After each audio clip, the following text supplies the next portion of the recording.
नमस्कार दोस्तों, मैं उम्मीद करता हूँ आप सभी बहुत अच्छे होंगे। आज मैं उपस्थित हूँ आपके सामने जो आपका इन्वायरमेंट एंड इकोलॉजी का क्लास चल रहा था। इन्वायरमेंट एंड इकोलॉजी में आपको मैंने पर्यावरण जो पहला भाग था पर्यावरण और जैव मंडल और वायु, उसमें आपको पर्यावरण को टॉपिक कुछ डिस्कस कर दिया था और कुछ टॉपिक जो बचा हुआ था, जैसे पर्यावरण का प्राचीन काल से लेकर के अब तक का मानव का संबंध और पर्यावरण प्रदूषण पर या पर्यावरण पर मानव का प्रभाव और मानव पर पर्यावरण का प्रभाव क्या पड़ता है। ये 2-3 टॉपिक थे, इसको डिस्कस करने थे। मैं ये आपको बता दूं कि ये जो तीनों टॉपिक है, जब हम पर्यावरण प्रदूषण पढ़ेंगे तो वहाँ पर भी ये टॉपिक रिपीट होंगे। तो हम ये चाह रहे हैं कि ये तीनों पॉइंट्स वहाँ पर आपके डिस्कस कर देंगे और ये 2 बार डिस्कस करने में थोड़ा टाइम वेस्ट भी होगा। और वहाँ पर जब समझाएंगे पर्यावरण का प्राचीन काल से मानव अब तक का संबंध, तो वहाँ पर और आपके लिए एडवांटेज होगा। और दूसरा पॉइंट जो था पर्यावरण पर मानव का प्रभाव और मानव का पर्यावरण पर प्रभाव, जब हम प्रदूषण पढ़ते हैं तो उसी प्रदूषण वाले पॉइंट में इसको भी आपको डिस्कस कर देंगे, ठीक है। तो मैं इसके बाद आपका जो जैव मंडल पॉइंट अगला चैप्टर था जैव मंडल। जैव मंडल में आज हम देखेंगे कि जैव मंडल में कौन कौन से पॉइंट्स पढ़ने हैं और उसमें क्या क्या डिस्कस करने हैं, आज उसके बारे में चर्चा करेंगे। और आपको बायोम, जैव मंडल बायोम सोचेंगे क्या कंप्लीट हो जाए, ठीक है। फिर स्टार्ट करते हैं इसको। जैव मंडल क्या होता है, अर्थ क्या होता है, इसकी परिभाषा क्या होती है, इसमें कौन कौन से तत्व कौन कौन से घटक शामिल होते हैं और जो घटक होते हैं आपस में कैसे अंतःक्रिया करते हैं, अंतःक्रिया करके कैसे एक पारिस्थितिकी तंत्र एक तंत्र का निर्माण करते हैं, अर्थात पारितंत्र का निर्माण करते हैं। वो पारितंत्र आपस में क्रिया करके पुनः एक जीवन चक्र का निर्माण करते हैं। ये सारी बातों को आगे डिस्कस करेंगे। तो स्टार्ट करते हैं जैव मंडल।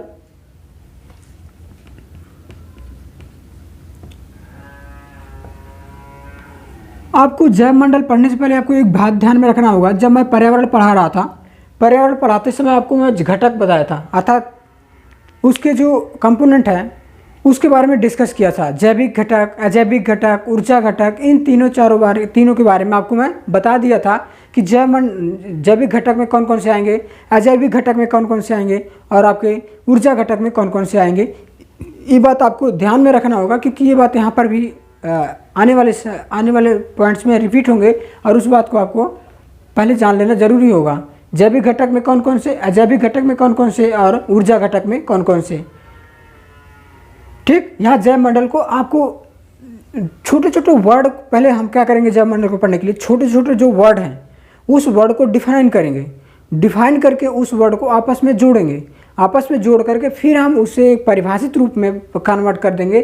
तब आपको समझ में आएगा कि जैव मंडल किसे कहते हैं और इसके क्या महत्व है और इसकी उपयोगिता क्या पारितंत्र में, ठीक है। जैसे आपको बता दूं, जो जैव मंडल है इसको आपको एक एक वर्ड को डिफाइन करते चलेंगे ताकि आपको कन्फ्यूजन ना इसमें।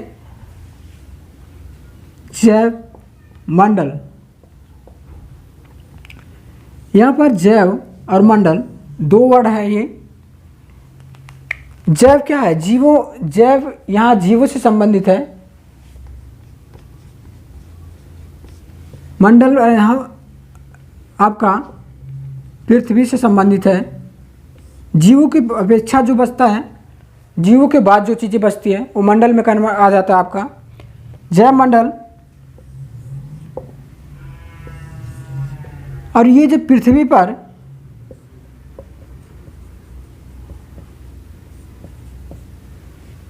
पर जीवित, यही जीवित कहने का तात्पर्य है, पृथ्वी पर यही जब जीवित अवस्था में, यहाँ मृत का बात नहीं की जा रहा, जीवित अवस्था में, मृत्यु के बाद वो पदार्थ में कन्वर्ट हो जाता है, अर्थात उसकी कोई महत्व नहीं रह जाता, वो एक तरीके से उत्पादकता में कन्वर्ट हो जाता है। जब तक वो यूज करता है तब तक तो उत्पादकता भी होता है और वो यूज करता भी होता है, उपभोक्ता भी होता है। लेकिन जब वो मृत अवस्था में हो जाता तो उपभोक्ता नहीं बल्कि वो एक तरीके से कहें हम उत्पादकता में या फिर किसी के लिए उपभोग का साधन बन जाता है वो मृत अवस्था में। तो इसलिए जैव मंडल में जब यहाँ पर मृत अवस्था नहीं बल्कि पृथ्वी पर उपस्थित समस्त जीवों का जीवित अवस्था जीवित अवस्था, यहाँ पर हर वर्ड को नहीं लिखेंगे, जो कीवर्ड है उसी को लिखेंगे, आपको सुनना ध्यान से है। जीवित अवस्था वायुमंडल में ये एक एक वर्ड जो है ना, एक एक वर्ड आपस में मिलेंगे तो जा करके एक पूरे एक तरीके से सेंटेंस बनेंगे। सेंटेंस जब पूरा वाक्य बनेंगे उस वाक्य से आपका परिभाषित होगा।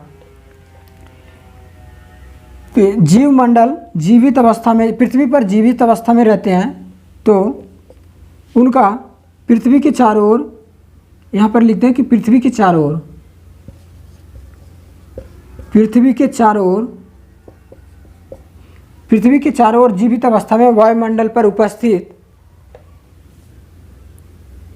सम्मिलित जीव को, हमें कहें, यहाँ पर एक वर्ड और लिख देते ताकि यहाँ पर दूसरा वर्ड नहीं लिखना पड़ेगा। सम्मिलित सभी जीव, या फिर हम ये सभी जीव पृथ्वी पर जीवित अवस्था में जो है वायुमंडल और आपके जलमंडल, ऊर्जा मंडल का उपयोग कर करके आपस में क्रिया कर करके आपस में क्रिया करते हैं। जब ये आपस में क्रिया करते हैं तो एक तंत्र का निर्माण करते हैं, जैविक तंत्र।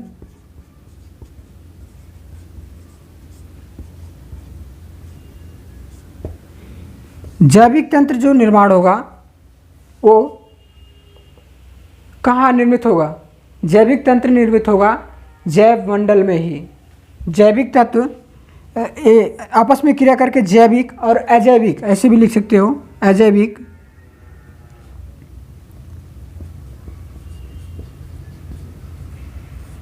तंत्र का, अजैविक और अजैविक तंत्र का निर्माण होगा जो आपस में पुनः क्रिया करके जैव मंडल बनेगा।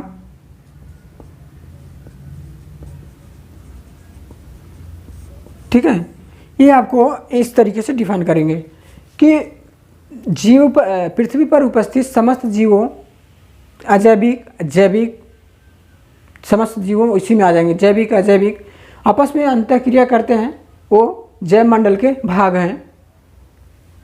ये यहाँ पर आपका इसका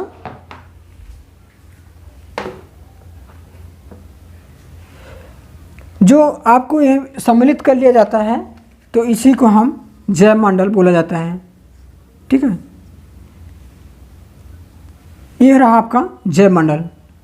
अब ये कहोगे जैव मंडल में, जैव मंडल का निर्माण तो इनसे मिलकर होता है, जैविक घटकों अजैविक घटकों का, लेकिन आप ये पूछोगे कि जैविक जो अजैविक और जैविक घटक हैं इनका निर्माण कैसे हुआ, अजैविक और जैविक घटक का निर्माण कैसे हुआ। तो आगे ये बताना चाहूँगा कि जो अजैविक और अजैविक घटक होते हैं इनमें आपस में बहुत सारी पारितंत्र कार्य करते हैं जैव मंडल में। अर्थात हम अब दो वर्ड नहीं बोलेंगे, अब एक वर्ड सिंगल वर्ड बोलेंगे, अजैविक और अजैविक घटक के बजाय जैव मंडल, क्योंकि अभी तक तो जैविक और अजैविक घटक बोलते थे, लेकिन अब उन दोनों को मिला करके आपको एक वर्ड बना जैव मंडल। अभी बार बार यही शब्द बोलेंगे कि जैव मंडल। तो आपको ये समझना होगा इसमें जैविक घटक अजैविक घटक दोनों सम्मिलित हैं।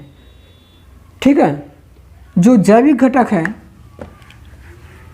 इसमें बहुत सारे छोटे छोटे पारितंत्र काम करते हैं, पारितंत्र काम करते हैं। यह पारितंत्र, जो पारितंत्र होगा, ये पारितंत्र हो सकता है ऊर्जा पारितंत्र हो, खाद्य पारितंत्र हो, और अन्य का हो सकता है कि जल चक्र हो, कोई ऐसा इनसे संबंधित तंत्र का निर्माण होता है। ये छोटे छोटे आपस में तंत्र मिल करके इनका जीवन चक्र को पूर्ण करता है। छोटे छोटे पारितंत्र मिल करके, छोटे छोटे पारितंत्र मिल करके जीवन चक्र पूर्ण होता है। ठीक है, छोटे छोटे जब तंत्र मिलेंगे तो इनका जीवन चक्र पूर्ण होगा। अब यही जो जीवन चक्र है, इन जीवन चक्र में जो छोटे छोटे पारितंत्र हैं इनका निर्माण कैसे होता है, इस बात को थोड़ा सा देखो। इस बात को देखेगा, इस बात को जो आपको मान लो जल चक्र है, ऊर्जा तंत्र है, आपका नाइट्रोजन चक्र है, या फिर आपको खाद्य श्रृंखला है, ये श्रृंखलाएँ सब पढ़ेंगे आगे, नाइट्रोजन ऑक्सीजन चक्र, ये सारी श्रृंखला आगे पढ़ेंगे तो वहाँ पर भी ये बातें रिपीट होंगी। लेकिन आपको यहाँ पर याद ध्यान रखना है, इनसे मिल करके ही इनका जीवन चक्र पूर्ण हो रहा है। ठीक है, अब ये यहाँ पर हमें डिफाइन ये करना है, पारितंत्र तो आगे डिफाइन होगा ही, जो पारितंत्र है अर्थात छोटे छोटे जो पारितंत्र हैं वो आगे डिफाइन होगा। लेकिन यहाँ पर मुझे क्या डिफाइन करना है, जैविक और अजैविक घटक तो मिलकर के जैव मंडल बना, लेकिन जो जैविक घटक में अजैविक घटक था आपका, उसमें तो पृथ्वी, वायुमंडल और जल अर्थात मृदा, जल और वायु, ये तीनों तो हमें दिखाई देते हैं, ये तीनों तो उपस्थित थे, पहले से भी उपस्थित थे। लेकिन ये जीव का निर्माण कैसे हो जाता है, अर्थात जो जैविक घटक था, जैविक घटक में जीव का निर्माण कैसे होता है, उस पर थोड़ा सा ध्यान दो आप। जो जैविक मंडल है, जैविक मंडल में अजैविक,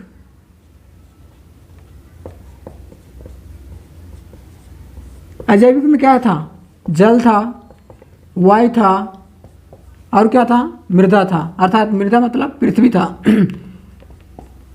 जल, वायु और मृदा। और जैविक घटक में क्या था, जैविक घटक में आपके जैविक घटक में कौन कौन से तत्व थे ये देख लो। जैविक में क्या था, जीव थे, सूक्ष्म जीव थे, और जो बड़े स्तर से लेकर के छोटे स्तर के सारे जीव थे। यहाँ पर हम जीव लिख देते हैं सीधे, जीव थे। इसमें जीव तंत्र अर्थात जो जीव का शब्द आपको बार यहाँ पर यह भी ध्यान रखना है कि आप मनुष्य को सिर्फ नहीं लेना है, सारे होलिस्टिक जीव जितने हैं जीवित अवस्था में हैं उन सारे जीवों को लेना है यहाँ पे।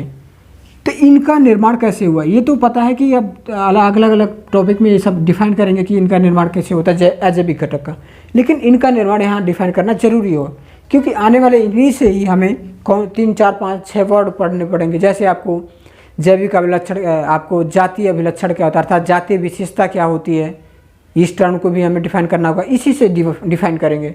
आपको जाति विविधता क्या होती है, इसी वर्ड से डिफाइन होगा। की स्टोन प्रजाति क्या होती है, इसी वर्ड से डिफाइन होगा। आपको बायोम क्या होता है, इसी से डिफाइन होगा।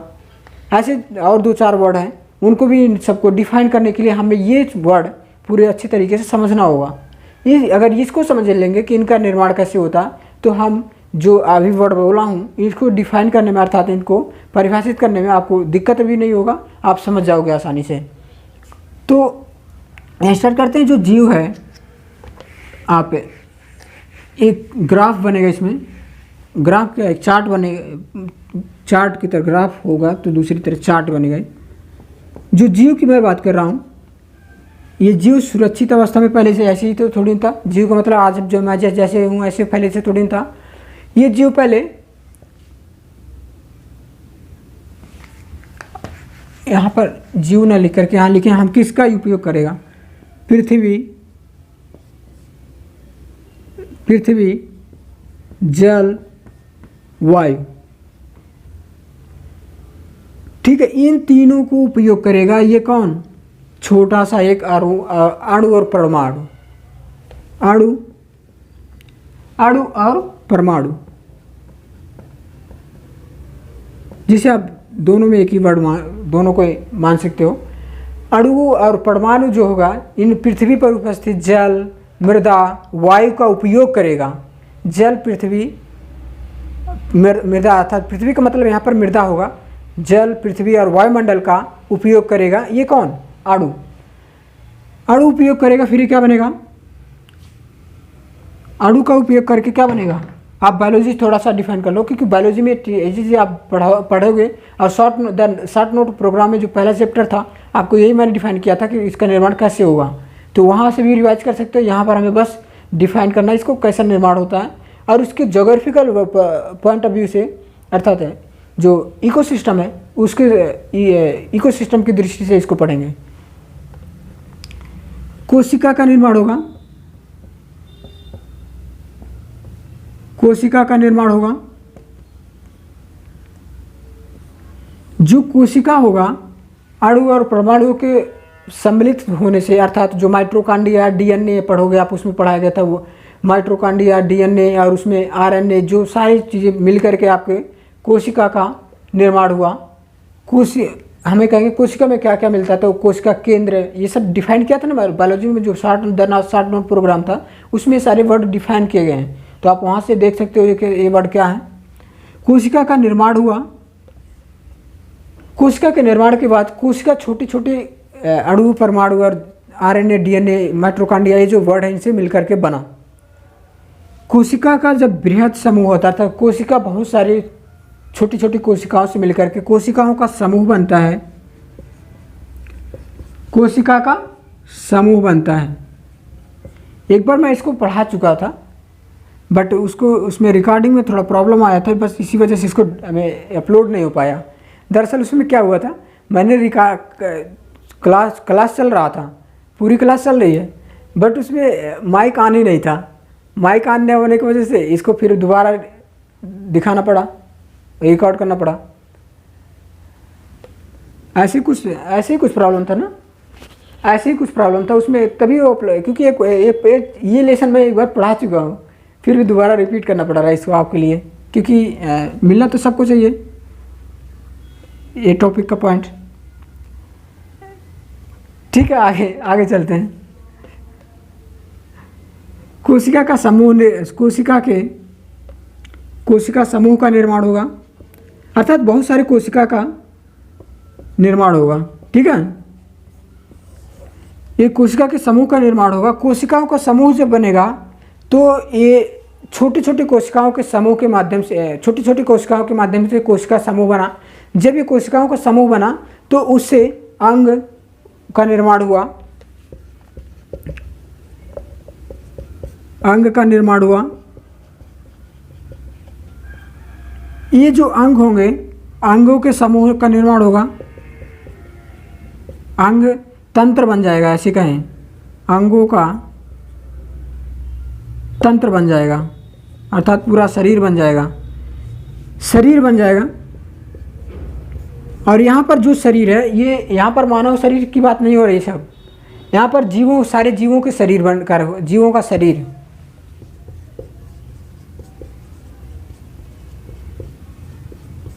जीवों का शरीर का निर्माण हो जाएगा यहाँ पे। ठीक है, आपको ये जी यहाँ पर ये बताओ, जो जीव वो निर्मित हो गया अभी तक, आज से कई हजार साल पहले तक, उसके बाद जो जीवों के शरीर में एक हो सकता है कि कोई ऐसा एक जीव आया हो, उस जीव का निर्माण हुआ, लेकिन उसमें तक बहुत भारी संख्या में जीव नहीं थे, तो वहाँ पर एक सिंगल स्तर पे ही तो था।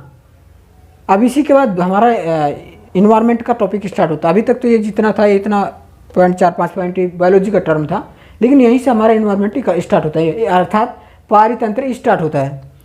शरीर का निर्माण हुआ तो ये क्या होगा,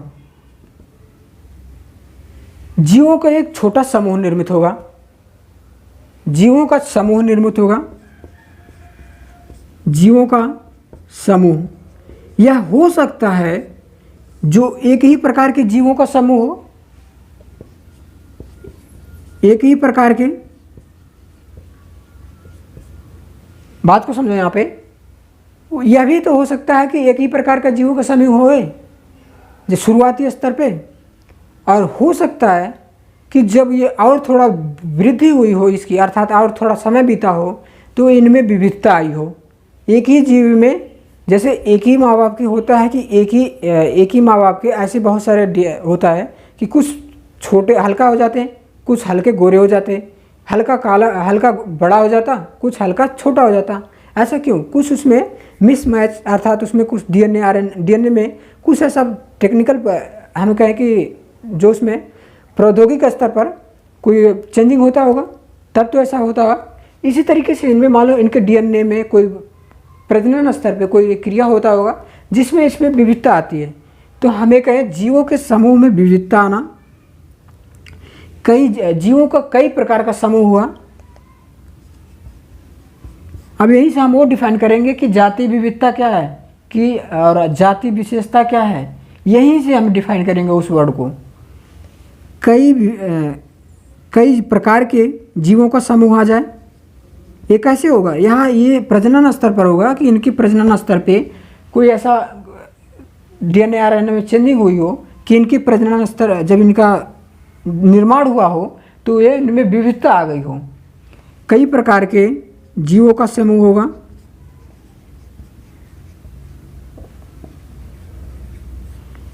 जो कई प्रकार के जीवों का समूह आया, तो ऐसा भी तो हो सकता है ये जो कई प्रकार धीरे धीरे बढ़ा, इनमें और सारा बदलाव आया हो इनके जीव प्रजनन स्तर पे, तो ये कई प्रकार के जीवों के समूह के बजाय इस सामुदायिक स्तर पर इनमें विविधता आ जाए।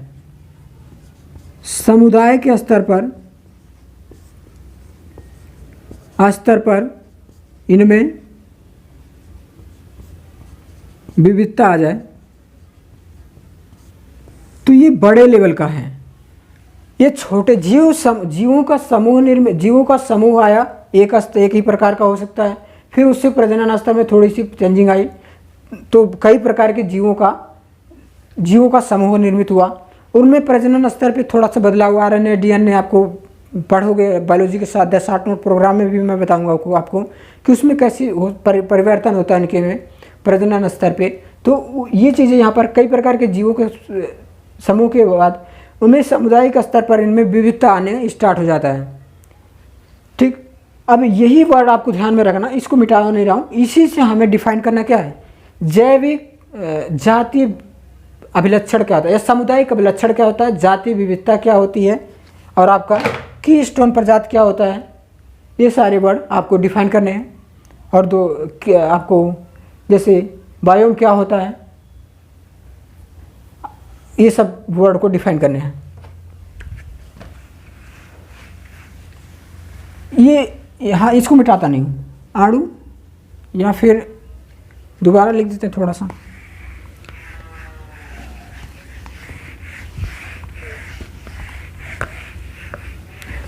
हमने जीव का नाम आपको कहाँ तक बताया था, एक ही प्रकार के जीवों का समूह, एक ही प्रकार के जीव समूह। इसके बाद कई प्रकार के जीवों का समूह,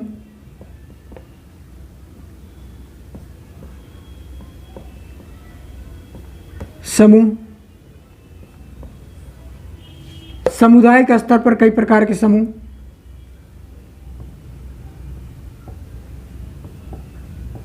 स्तर पर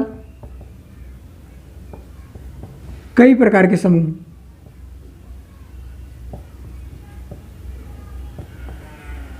अब यही तीनों वर्ड से हमें देखेंगे कि जो जातीय विविधता आती है, जातीय विविधता वर्ड डिफाइन करना है। जातीय या हमें कहें सामुदायिक,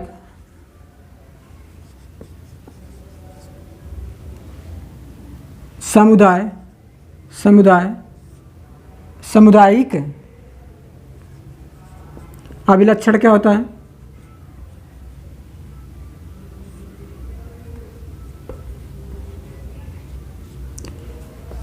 समुदाय के स्तर पर जब बात होती है तो जाति की संख्या हमेशा बदलती रहती है, अर्थात जो समुदाय होता है उनका संख्या स्थिर नहीं होता है। यहाँ पर सोचो, जो समुदाय होगा उनकी संख्या हमेशा स्थिर नहीं होती है, वो बदलती रहती है।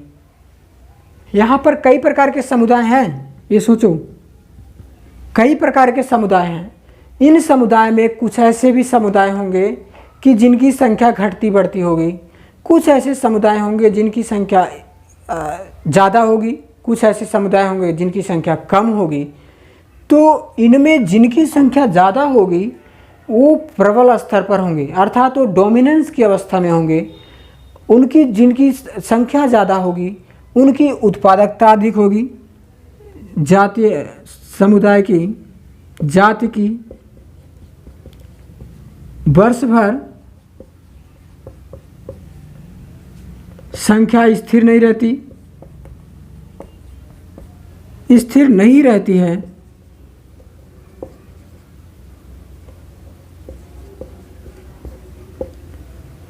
और इसी के आधार पर जब स्थिर नहीं रहती तो जिनकी ज़्यादा रहती उनका उत्पादकता अधिक होती, जिनकी संख्या ज़्यादा होती, उनकी उत्पादकता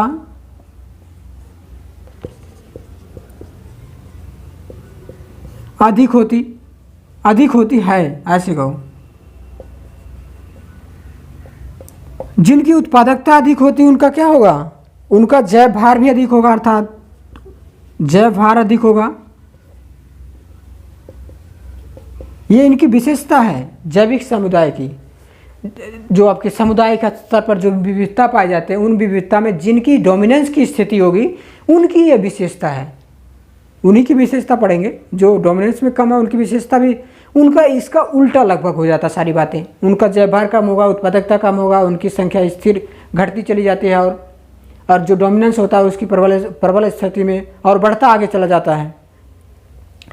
इनमें जैव भार उत्पादकता कम होगा, और ये जो होगा ये अपने आप को स्थिर बनाने में कामयाब लगभग होता है। इनकी संख्या बढ़ती जाती है, ये इसके विशेषताएं हैं।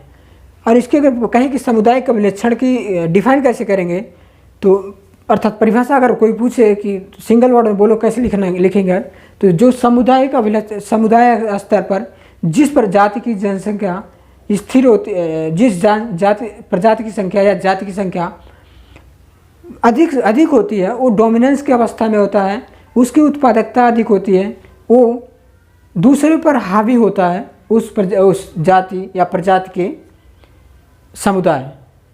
ठीक, इसके बाद आपको दूसरा वर्ड डिफाइन करना था। जातीय अभिलक्षण के बाद जाति विविधता क्या होती है?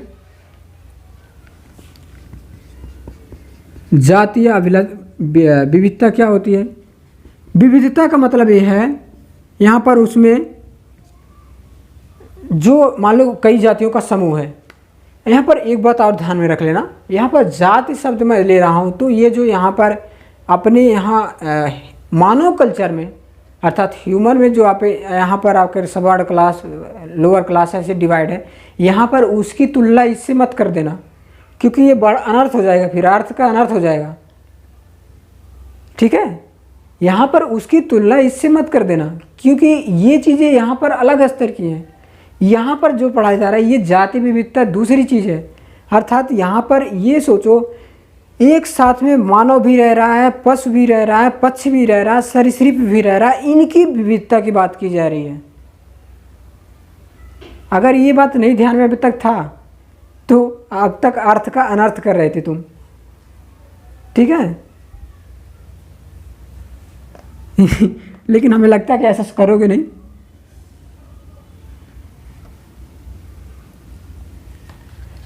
जाति विविधता अब ध्यान में रख लियो कि ऐसा नहीं करना है। जाति विविधता जो है आपका, जाति विविधता का मतलब यह है कि उसमें कितनी भिन्नता है आपस में। भिन्नता का मतलब यह है कि मान लो एक ही स्थान है, एक ही स्थान पे एक जाति पर एक जाति की समूह है। मान लो किसके मान लो तुम हाथी की मान लो, या फिर आप सरीसृप ले लो। सरीसृप में बहुत विभिन्नता पाई जाती है। सरीसृप स्तर पे जो है विविधता बहुत ज़्यादा पाई जाती है।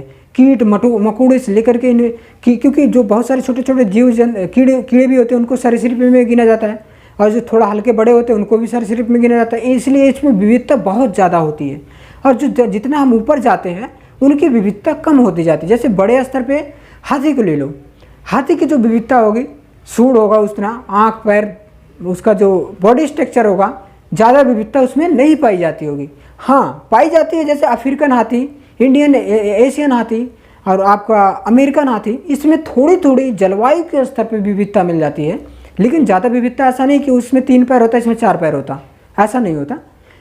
इसलिए कह सकते हो कि जो बड़े स्तर पे जीव हैं उनमें विविधता कम पाई जाती है। जो जितना हम छोटे स्तर पे आते हैं उनमें विविधता अधिक पाई जाती है। मानव में भी तो देख लो, मानव में भी इतना विविधता नहीं पाया जाता, क्योंकि पाया जाता बट उतनी विविधता नहीं पाई जाती कि वहाँ के अमेरिकन कल्चर में 3 आँख है, इंडियन कल्चर में 2 आँख है। इंडियन में जो मानव है उनमें 3 आँख है, उसमें 2 आँख है, ऐसा तो नहीं है ना। सब में लगभग अंग के स्तर पर अर्थात कोशिका के स्तर पर जो है, ऊतक के स्तर पर वो सब समान है। लेकिन उनमें जो रंग परिवर्तित होता है ये जलवायु के स्तर पर होता है, ये जलवायु का कारक होता है यहाँ पर। न कि यहाँ पर आप जाति विविधता होती है तो जलवायु यहाँ फैक्टर ज़्यादा हो जाता है, जलवायु के आधार पर यहाँ विविधता हो जाती है। तो उसका भी एक यहाँ पर यही मैं बताना चाहूँगा, जाति विविधता किसका प्रभाव हो सकता है? जलवायु का हो सकता है। जलवायु में आपका तापमान, वर्षा, ये सब आ जाएंगे। ऐसा हो सकता है क्षेत्र विशेष का प्रभाव हो जाए, क्षेत्र विशेष जलवायु से प्रभावित हो जाए तो वो वहाँ पर विविधता कम और ज़्यादा हो सकती है। तो हम यहाँ पर यही कह रहे हैं कि जिस जाति में विविधता ज़्यादा होगी, अर्थात भिन्नता ज़्यादा होगी, आपस में ही भिन्नता ज़्यादा होगी, तो वो भिन्नता कहाँ ज़्यादा होती है? सबसे निचले स्तर, अर्थात छोटे जीवों में, सरीसृप स्तर के जो जीव होते हैं उनमें भिन्नता ज़्यादा होती है आपस में। अब एक ही सांप की प्रजाति को ले लो, सांप में कई तरीके के सांप होते हैं। सांप सरीसृप है, वो भी एक जाति है, एक समुदाय के स्तर पे है, वो उस समुदाय में एक जाति है, ठीक है। पहला तो समुदाय हुआ, समुदाय में उस जाति का है, तो उस जाति में भी भिन्नता आपस में होती है, समझ रहे हो ना। जो आपस में उनकी भिन्नता होती है, ये जितना अधिक भिन्नता होगा उनकी उतने अधिक विविधता होगी, उतना ही अधिक उनकी आपस में, जितना अधिक आपस में भिन्नता होगी। जैसे मान लो कोई जल में रहने वाला सांप है, कोई ऐसा सांप है जो जल में रहना ही नहीं पसंद करता, कोई ऐसा सांप है जो धूप में निकलना ही नहीं चाहता, दिन में निकलना ही नहीं चाहता, रात में ही निकलता। कोई ऐसा सांप है जिसकी जो उसका बॉडी स्ट्रक्चर है मोटा लंबा बड़ा सारा है और वो बहुत वेट है उसका। कोई ऐसा सांप है छोटा से बहुत जहरीला है। इनमें आपस में विविधता तो है। वो विविधता का मतलब यहाँ पर उसमें वैरायटी तो है ही, इसलिए उसमें उस जाति में, उस समुदाय में आपस में भिन्नता है। जो अधिक भिन्नता, जितना अधिक विविधता होगा उसमें उतने अधिक भिन्नता होगा, अधिक जाति विविधता होगी। और ये पूरे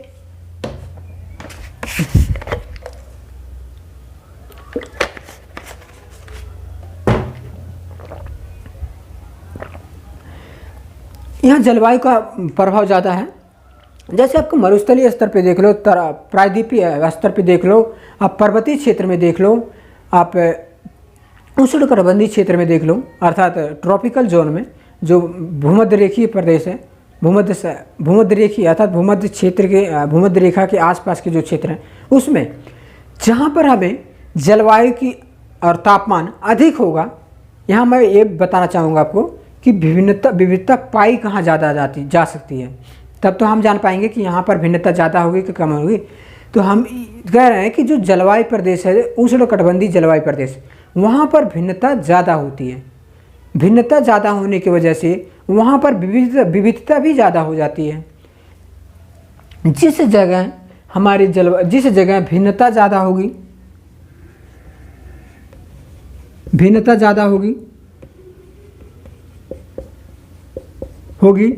वहाँ विविधता भी ज़्यादा होगी। बात समझ में आ रहा है ना? वहाँ विविधता भी ज़्यादा होगी। और ये भिन्नता कहाँ ज़्यादा होगी? ये उष्णकटिबंधीय क्षेत्र में भिन्नता ज़्यादा होगी।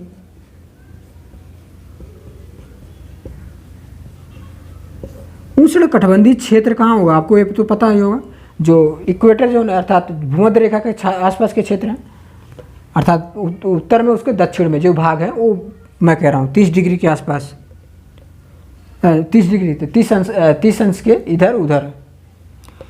उष्णकटिबंधीय के बाद आपका आएगा, जैसे उष्णकटिबंधीय के बाद कौन सा आएगा?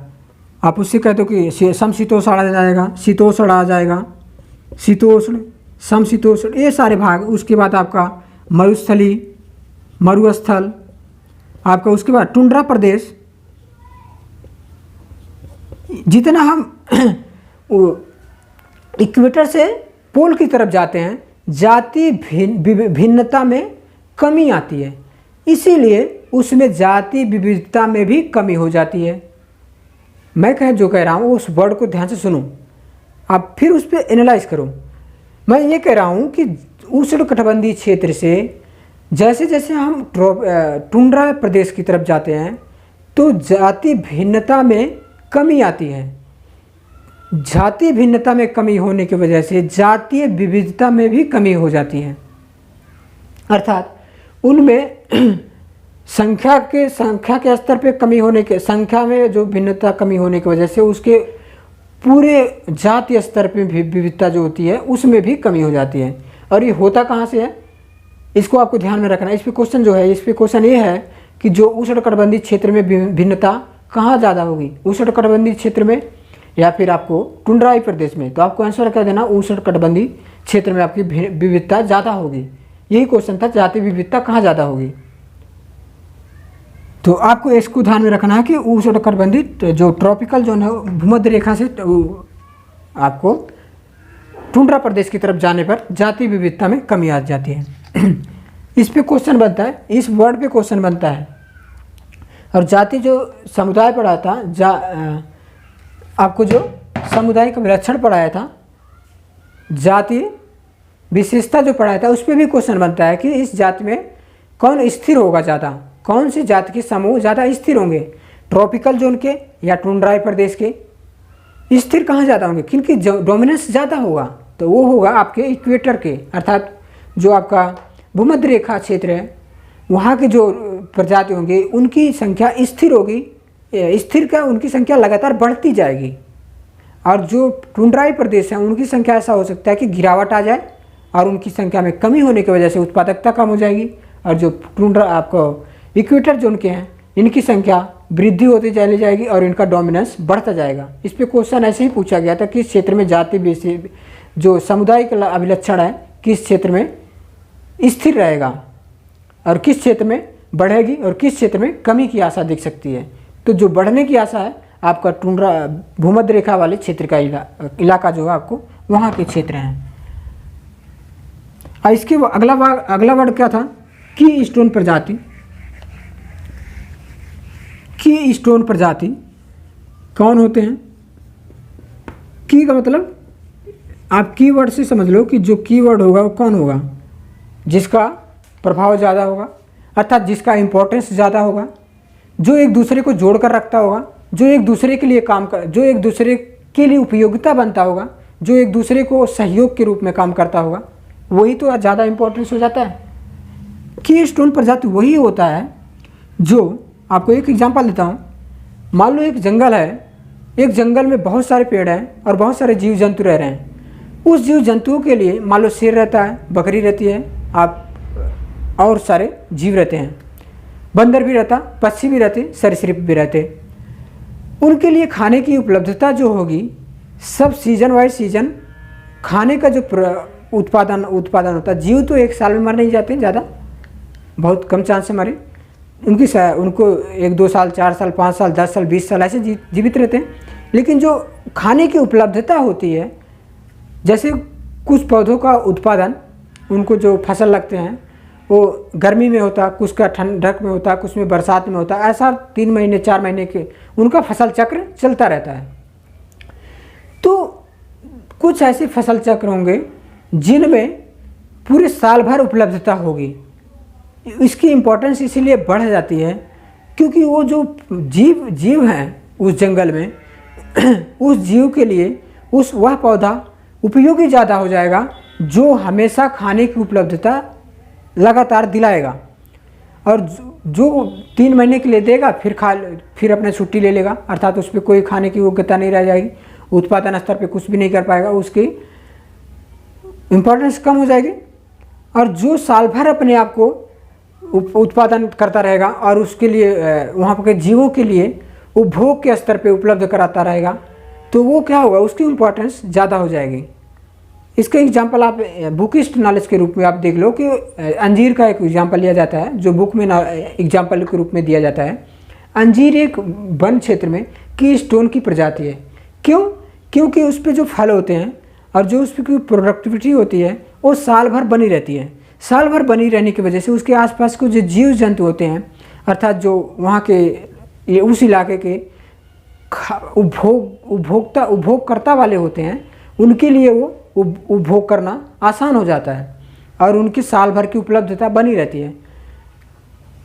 तो इसीलिए वो की स्टोन प्रजाति बन जाता है, अर्थात वो जो वहाँ के जीव आपस में रहते हैं वो उनके बीच एक कड़ी का काम करता है, कड़ी का कार्य करता है।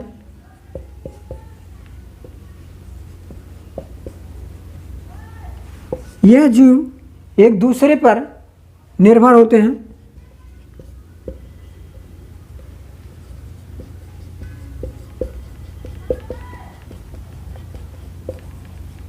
एक दूसरे पर निर्भर का तात्पर्य है, एक दूसरे पर निर्भर का पीठ पे बैठने के नहीं कह रहा हूँ मैं ये कह रहा हूँ कि जो पौधा था वहाँ पे, वो पौधा फल दिया किसको, नीचे वाले जीव को, जो खाया। फिर उसके लिए प्रोडक्टिविटी कहाँ से आया, मृदा से आई। मृदा में कौन है, जीवाणु है, बहुत सारे पोषक तत्व हैं, उसका वो उपयोग किया, फिर पौधा फल हुआ, फिर पौधा फल को किसी दूसरे ने खाया। ये एक दूसरे पर एक चक्र की भांति चलती रहती है, अर्थात एक दूसरे पर निर्भर रहते हैं। क्रांतिक कड़ी, यहाँ पर एक वर्ड है कि क्रांतिक कड़ी है। ये क्रांति के कड़ी भी कह सकते हो, बट यहाँ क्रांतिक शब्द लिख दोगे तो थोड़ा ज़्यादा अच्छा रहेगा। क्रांतिक कड़ी लिख सकते हो यहाँ पे, क्रांतिक कड़ी की तरह कार्य करता है। और ये समुदाय को जो प्रजातियाँ होती हैं, प्रजातियों को जोड़ने में मुख्य भूमिका निभाती है। ये प्रजातियों को जोड़ने में ये मुख्य भूमिका निभाती है। तो ये कहो कि कीस्टोन प्रजाति कौन होती है। कीस्टोन प्रजाति परिभाषित रूप में कैसे है, ये तो छोटे छोटे वर्ड में डिफाइन किया हो ना, लेकिन अगर इसको परिभाषित रूप में, क्योंकि लिखना भी तो है, तो इसको परिभाषित रूप में क्या है। कीस्टोन प्रजाति वह होती है जो जीवों के मध्य क्रांतिक कड़ी के रूप में कार्य करती है। और ये जीवों की इस पर निर्भरता, इनकी संख्या में ऐसा हो सकता है कि इनकी संख्या में कम हो, लेकिन इनका महत्व जो होता है अन्य प्रजातियों से ज़्यादा इनका महत्व हो जाता है, क्योंकि ये एक दूसरे, यह बहुत सारी प्रजातियों को आपस में जोड़ती हैं, आपस में जोड़ करके उन्हें पारितंत्र के रूप में रखती हैं, जो एक दूसरे पर निर्भर होते हैं। ऐसे आप लिख सकते हो इसको। इसके बाद आपका एक वर्ड और था जो आपको मैं बताऊं, तो इसमें आपका जो एक वर्ड का, हाँ, उसका नाम था फाउंडेशन प्रजाति। फाउंडेशन मतलब बेसिक प्रजाति कौन होगी, फाउंडेशन स्तर की प्रजाति। फाउंडेशन प्रजाति कौन होगी। यहाँ पर डायरेक्टली मैं कह सकता हूँ फाउंडेशन प्रजाति का मतलब यह है कि जो सबसे बेसिक स्तर की प्रजाति, जहाँ से जीवों की उत्पत्ति होती है, जहाँ से जीवों को ज़्यादा, मान लो अभी आप समुद्री क्षेत्र में चले जाओ, वहाँ पर फाउंडेशन प्रजाति कौन हो सकता है, शैवाल हो सकता है। मान लो अभी आप ऐसे किसी जगह चले जाओ जहाँ से, शैवाल का मतलब कि जिस पर बहुत सारे जीवों का वास है, जिससे बहुत सारे जीवों का पोषण स्तर, भरण पोषण हो रहा है, वही तो वो फाउंडेशन है। अर्थात उस पर निर्भरता, जो जीवों का प्रारंभिक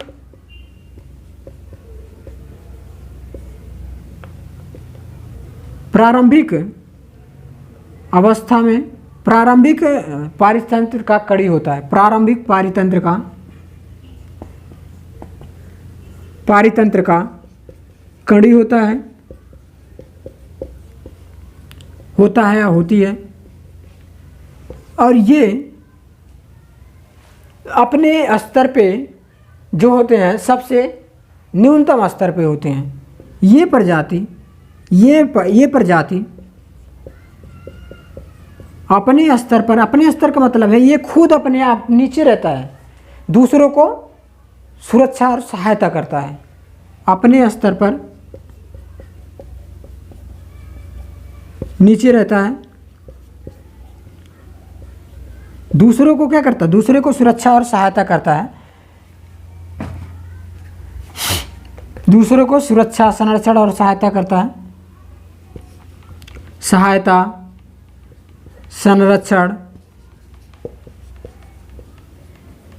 सुरक्षा, ये सब करता, सहायक संरक्षण सुरक्षा करता दूसरी प्रजातियों की। इसमें एग्जाम्पल के रूप में आप देख सकते हो कि शैवाल एक फाउंडेशन प्रजाति है। तो इसको कैसे लिखोगे कि वह प्रजाति जो जीवों के दूसरे जीवों के पारितंत्र में सहायक के रूप में कार्य करता है, और वह प्रजाति अपने आप में सबसे पारितंत्र में सबसे निचले स्तर पर होता, लेकिन वह अन्य जीवों के लिए सहायक का काम करता, जैसे सहायक संरक्षण रखता था, उसके उपभोग का काम करता, उपभोक्ता के रूप में काम करता है। ये कौन से हो सकते हैं, जैसे नीलहरित शैवाल, और जो आपके पारितंत्र है वो ये हो सकता है फाउंडेशन प्रजाति।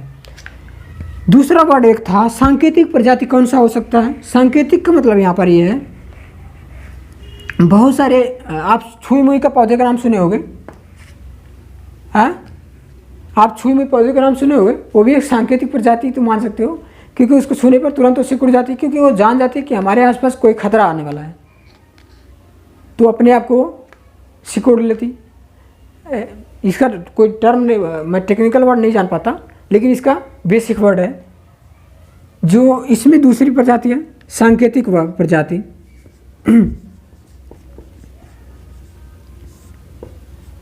इसमें बायोलॉजिकल स्तर पे क्या होता है देखना पड़ेगा, हमें थोड़ा सा इसको सर्च करना है कि इसमें ठीक है बायोलॉजिकल स्तर पे क्यों ऐसा होता है। सांकेतिक प्रजाति, सांकेतिक प्रजाति वह होती हैं जो बड़े स्तर पर, जो प्रजातियां जलवायु स्तर पर, पर्यावरणीय स्तर पर, अन्य कोई भौगोलिक घटना होने से पहले इनका ये संकेत देने लगती हैं। या जलवायु, यह प्रजातियां जो होंगी जलवायु, मृदा अपघटन, मृदा अपरदन, ये सारी चीज़ें भौगोलिक घटना ही है। खतरा, कोई अन्य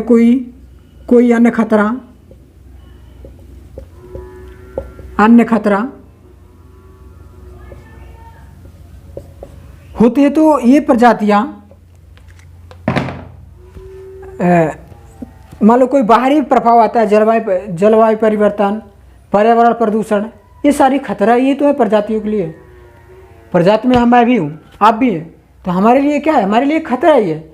लेकिन हम इसको सॉल्यूशन के बारे में, हम भी एक सेंसिटिव कह सकते हो, हम भी एक सांकेतिक प्रजाति हैं। क्यों? क्योंकि उसको देखा मैंने तो हमें पता चल गया, हम उसके सॉल्यूशन पे जा रहे हैं। लेकिन अन्य जो प्रजातियाँ, मान लो भी कोई जानवर है, उसको भी पता है कि मुझे गर्मी लग रही है, गर्मी लग करके वो जान सकता है कि ये गर्मी लग रही, मैं धूप में खड़ा हूँ, लेकिन उसको ये नहीं पता कि ये जलवायु परिवर्तन हो रहा है, जलवायु परिवर्तन के कारण हमें गर्मी लग रही है। और उसको सॉल्यूशन के रूप में वो तो काम नहीं कर सकते ना, उसके लिए मानव जो होता है वो सबसे एडवांस पर्सन होता है, इसीलिए वो सॉल्यूशन भी ढूंढ लेता है। सांकेतिक ये भी है, वो भी है, लेकिन वो सॉल्यूशन ये ढूंढ रहा है, वो नहीं ढूंढ पा रही है। सांकेतिक स्तर की जो प्रजातियां होंगी, बाहरी प्रभाव जैसे आपको बताया मैंने, इन प्रभाव को देख करके तुरंत अपने आप को सुरक्षा के घेरे में रख लेती हैं, अपने आप को सुरक्षा के घेरे में रख लेती हैं या बता देती हैं। इन्हीं को देखकर हम, अगर मैं मान लो जंगल में जाऊं, कोई ऐसा प्रजाति है जो जलवायु से प्रभावित है, उस पर जलवायु से प्रभावित हो करके उस प्रजाति को एनालिसिस करें, तो मुझे पता चल जाएगा कि ये सांकेतिक प्रजाति है, सुरक्षा में रखती है, या फिर वहाँ से नष्ट हो जाती। ऐसा भी हो सकता है अपने आप को सुरक्षित न कर पाए, वहाँ अपने आप को सस्टेन ना कर पाए, तो वो प्रजाति वहीं नष्ट हो जाए। बहुत सारी ऐसी प्रजातियाँ जिनकी नष्ट हो गई इस आज के समय के जलवायु परिवर्तन को ज़्यादा सस्टेन नहीं कर पाई, तो वो अपने आप को नष्ट कर ली। अर्थात अपने आप को नष्ट नहीं कर लिया, उन्होंने जलवायु परिवर्तन की वजह से उनका नष्ट हो गया, विनाश हो गया उनका।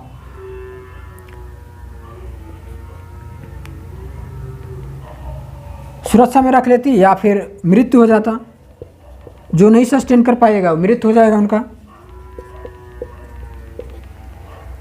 ये वर्ड हुआ, आपको लिखना तो लिख सकते हैं आप। जलवायु परिवर्तन जो सांकेतिक प्रजातियाँ वो होंगी जो अपने आप को बड़े स्तर पर या कोई भौगोलिक घटना होने पर संकेत देना स्टार्ट करती हैं, तो वो सांकेतिक प्रजातियाँ होती हैं। या जो उनकी अपने आप को सस्टेन नहीं कर पाती, उनकी मृत्यु हो जाती है, ये रहा सांकेतिक प्रजाति। फिर आपको एक और वर्ड है संक्रमिका। बेसिक टर्म है संक्रमिका। क्या होता?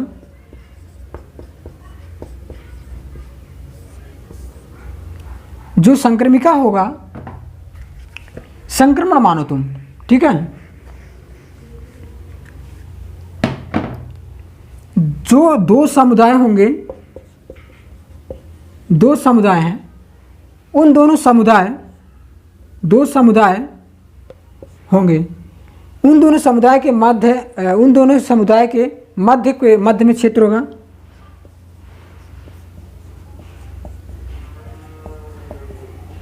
समुदाय के मध्य में जो क्षेत्र होगा, मान लो एक यहाँ पर है, एक यहाँ पर है, इनके मध्य में कुछ क्षेत्र है।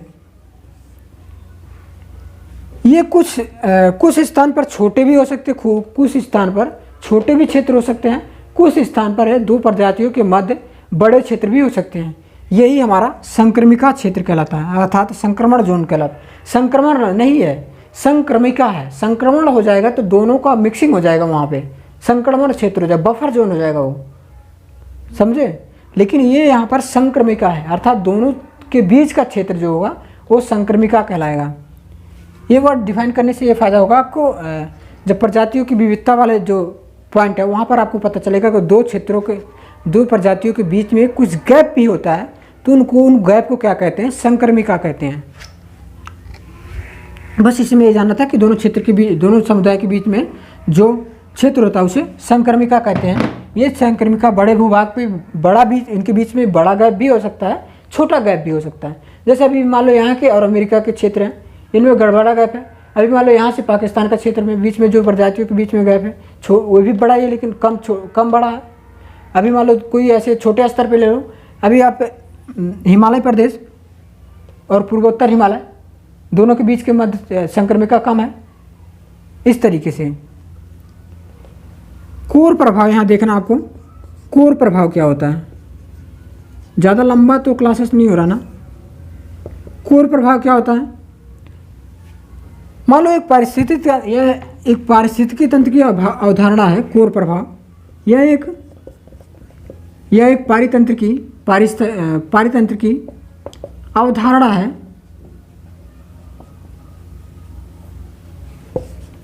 यह अवधारणा कैसे काम करती है? इसमें दो पारितंत्र, इसमें क्या होता है? दो पारितंत्र, जैसे दो पारितंत्र जब एक ऐसा कोई जगह आता है कि उनके पारितंत्र के कुछ हिस्से आपस में मिक्सिंग हो जाते हैं, दो पारितंत्र का जुड़ाव होता है, जुड़ाव क्षेत्र। दो पारितंत्र का जुड़ाव क्षेत्र जो होगा वो कोर प्रभाव के स्तर से, कोर प्रभाव से प्रभावित होगा। ये कोई परिभाषित स्तर पे नहीं है। जैसे मान लो कोई एक प्रजाति का क्षेत्र ये है, A1 है, और एक ये है, या ऐसे करें, एक ये है, B है। इनमें जो दोनों में दोनों के मध्य की जो क्षेत्र है, दोनों क्षेत्र में बफर जोन है, ये कोर प्रभाव से प्रभावित क्षेत्र, अर्थात यहाँ पर विविधता जो विविधता होगी ज़्यादा होगी।